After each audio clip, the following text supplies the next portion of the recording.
So I'll give you a little bit of background on who Exclaimer are and why do we care so much about this area. So we are the leading provider of email signature software, and we have been for quite a long time. You can see up there, we've been around since 2021. We serve over 70,000 businesses around the world, handling billions, over 20 billion emails a year run through our servers. So business communication is something that we really, really care about. And we've seen a lot of examples of company communications done well, maybe done not so well. And we're actually expanding our product out to go beyond email signatures. This is a space that we really care passionately about. So we're really excited to talk to you about it today. So the theme of today's talk is that the business world today is drowning in communication. We've seen, over the last few years especially, that the number of communications that are inbound across a company is just going up and up and up.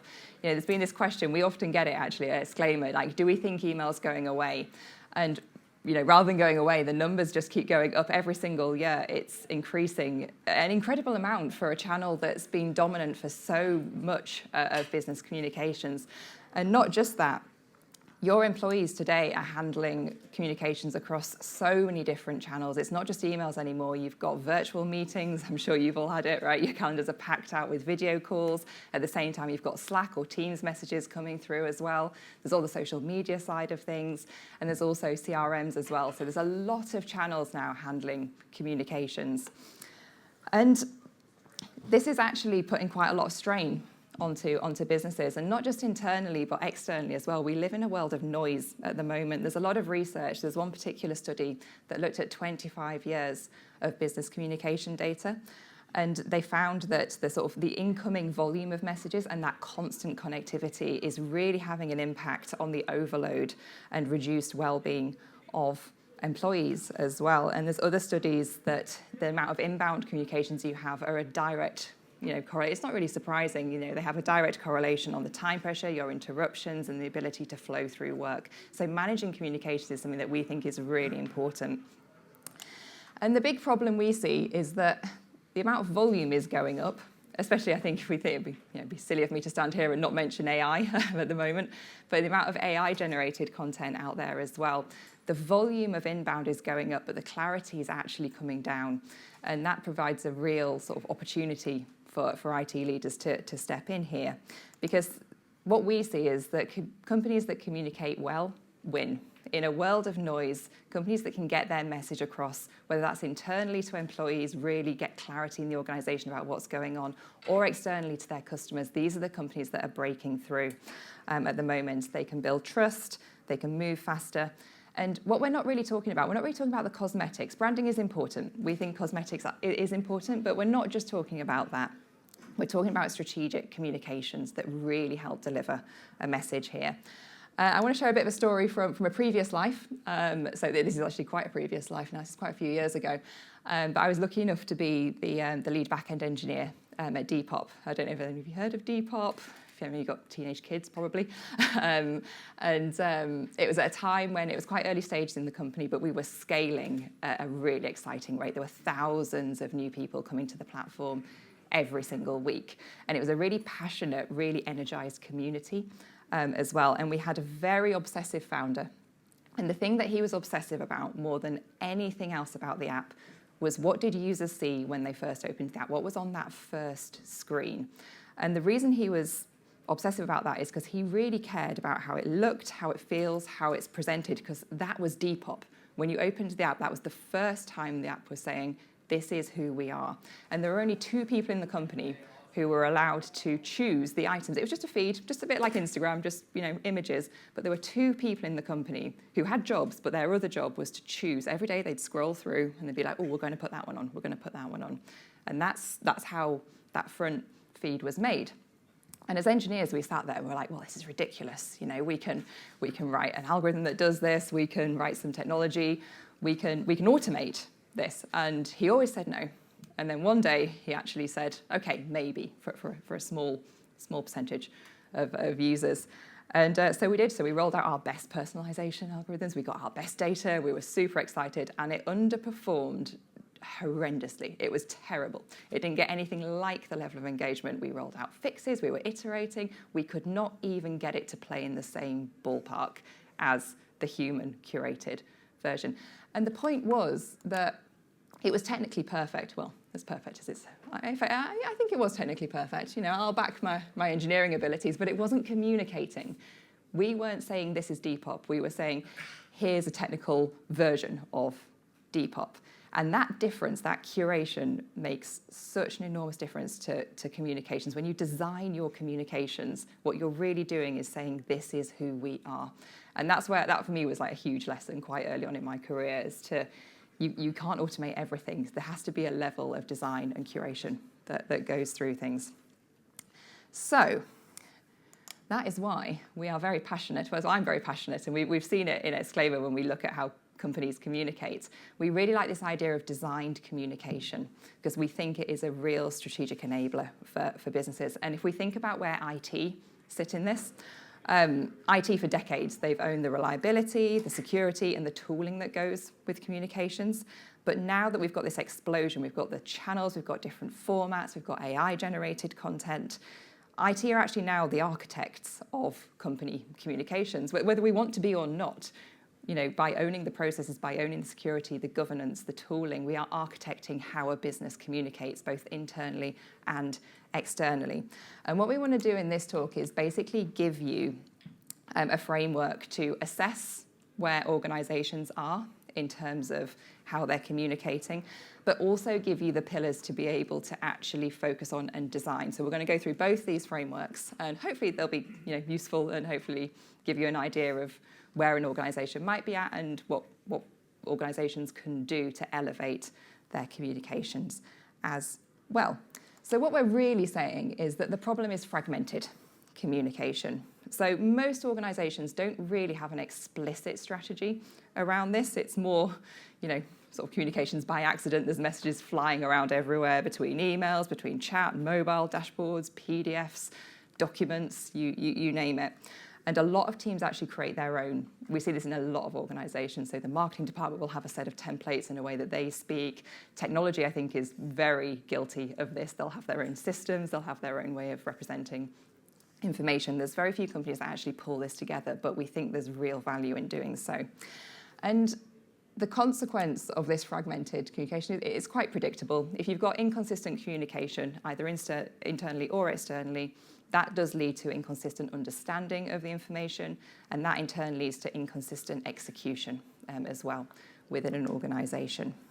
And some examples that you might have seen of this, you know, presentations that might contain absolute gold in there, but it's buried in slides of dense text and badly structured and very difficult for anybody to engage with. Company updates, you might send out a really important company update, but it looks the same as the 10 that have gone before it, and everybody kind of ignores it.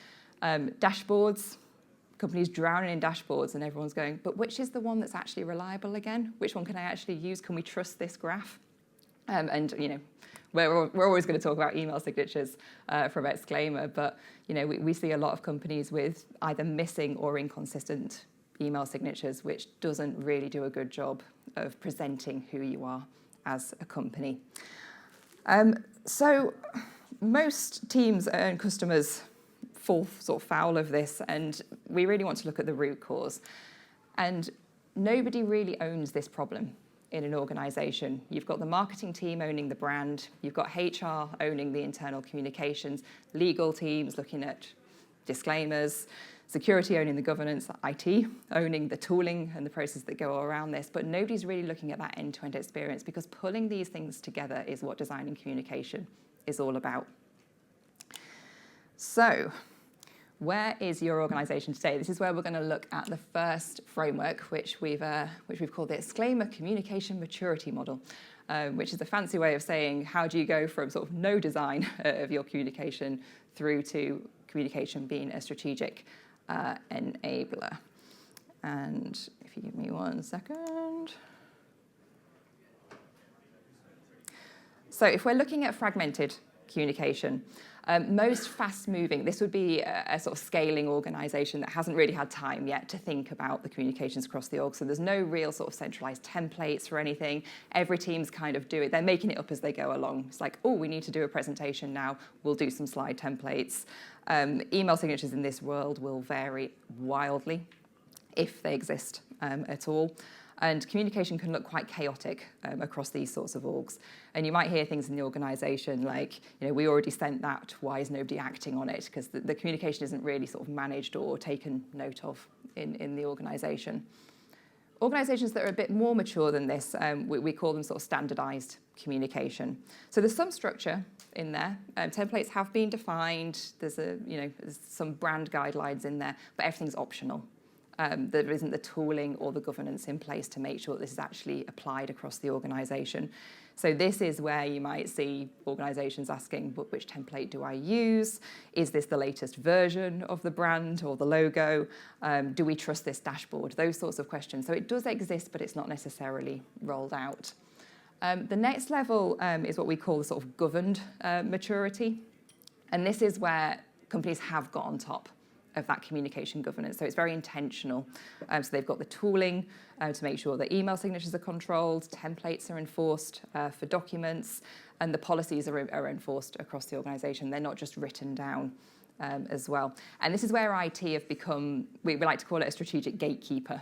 So by the tools and the process and the governance that IT have put in place, there's a level of enforcement across the communications. And this is a really solid foundation. Getting to this level means that you can pass through into that designed communication space. So this isn't just we're making sure that the elements are governed. This is actually designing to make sure the message lands appropriately. So it's a crafted communication. So you don't just send an email. The emails are structured to make sure they take somebody on a journey, and there's clarity in there as well. There's a lot of storytelling in the communications that go out both internally and externally. And this is where we see, from our customers especially, we see businesses that are really strong in this area, personalising email signatures as well. So they're not just putting the standard company information, they're thinking about, could we send campaigns, could we send personalised content to our audience outside the room as well. And then the very top level is really when communication becomes that powerful business capability.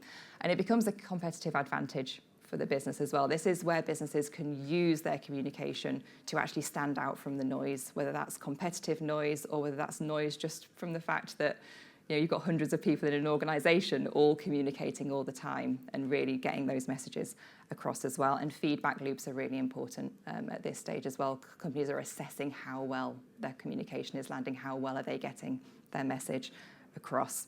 And the reason that we think this model matters is because we think it's really important for organisations to understand where they are on the journey and where they could get to as well. So if you've understood where your company is in the levels, sorry, this is doing some really weird things. Bear with me. Great.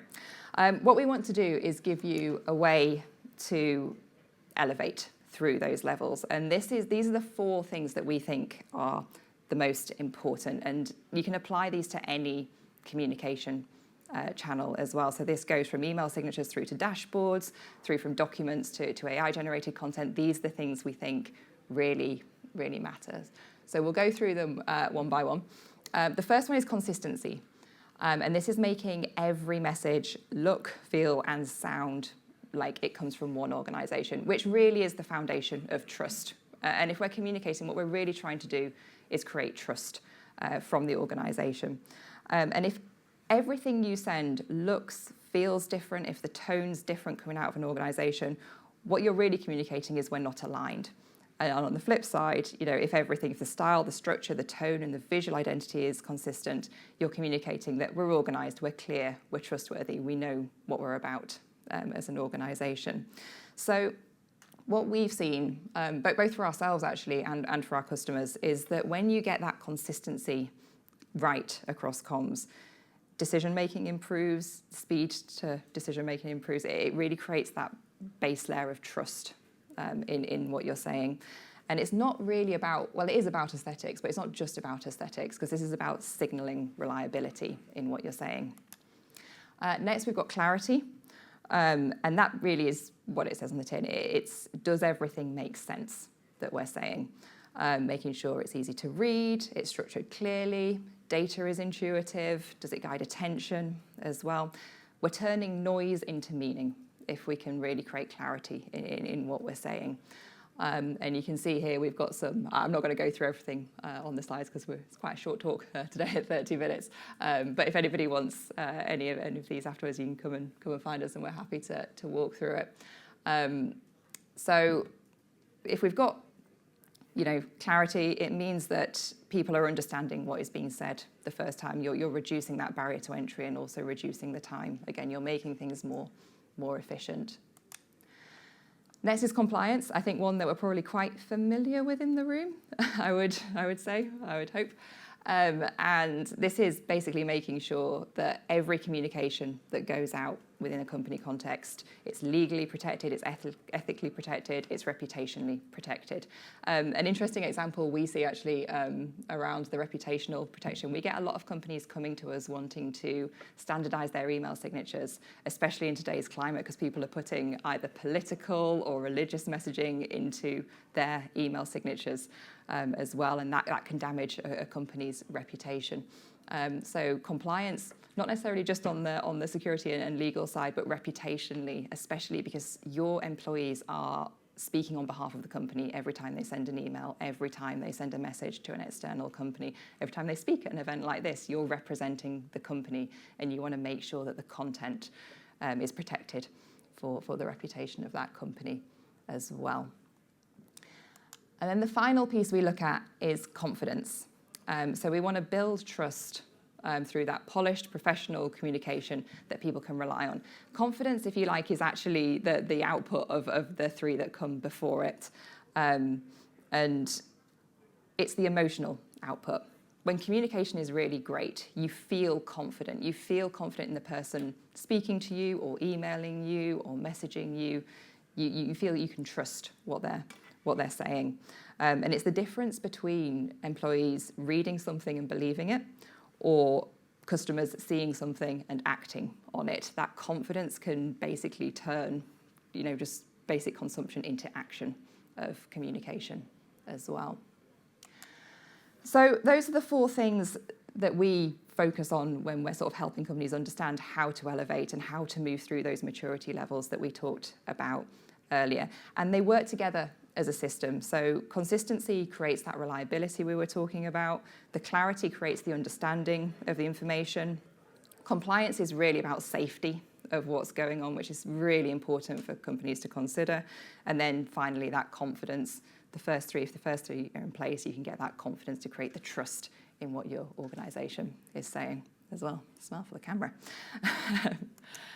So why are we talking to a room full of CIOs about this? We see an opportunity here for CIOs to take a leading part in this for an organization. As we went through earlier, there's a lot of different elements of what comes together to form communication, but CIOs and IT leaders are sat in quite a unique seat to be able to actually really take this to the next level, take ownership of that experience and the full capability for the business as well. So what we believe CIOs can do in this space is protect the company brand. So making sure, for all the digital channels that your company's communicating on, whether it's for internal comms, intranets, instant messaging systems, through to external communications like emails, making sure that there's that consistency of the brand, of the tone, of the content, making sure everything's compliant, making sure everything's secure, making sure any data that's being sent across those channels is handled appropriately to build that trust. So you can really protect the reputation and make sure the company brand is protected for your organization. And more than that, you can amplify it. Companies spend a long time thinking about brands. You have entire consultancies that come in and sit with your company for ages and talk about we designed the logo like this because it represents X, Y, Z, and the colors and the tone of voice.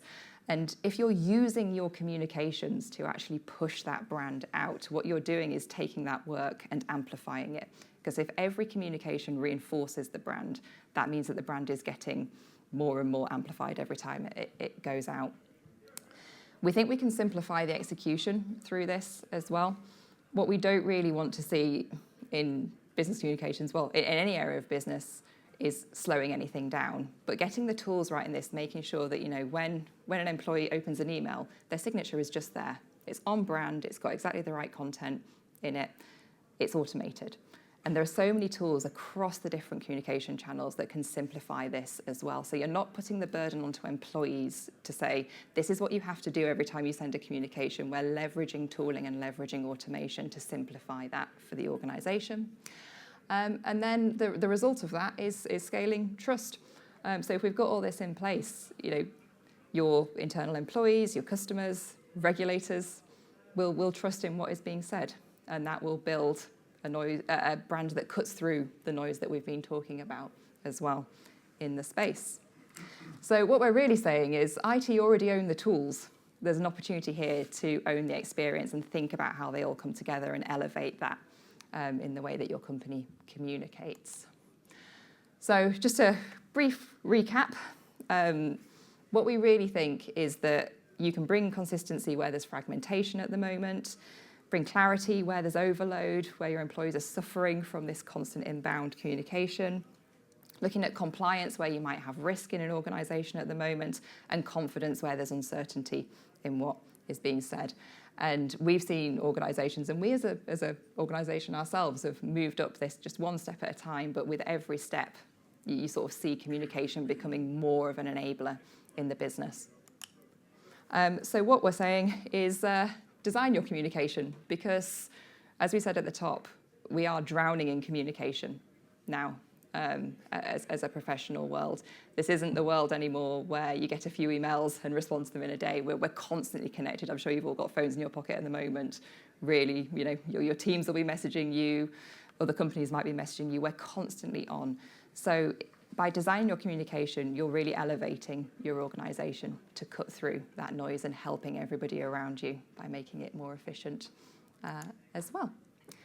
So thank you very much. Hope there was something useful in there for you. And if, yeah.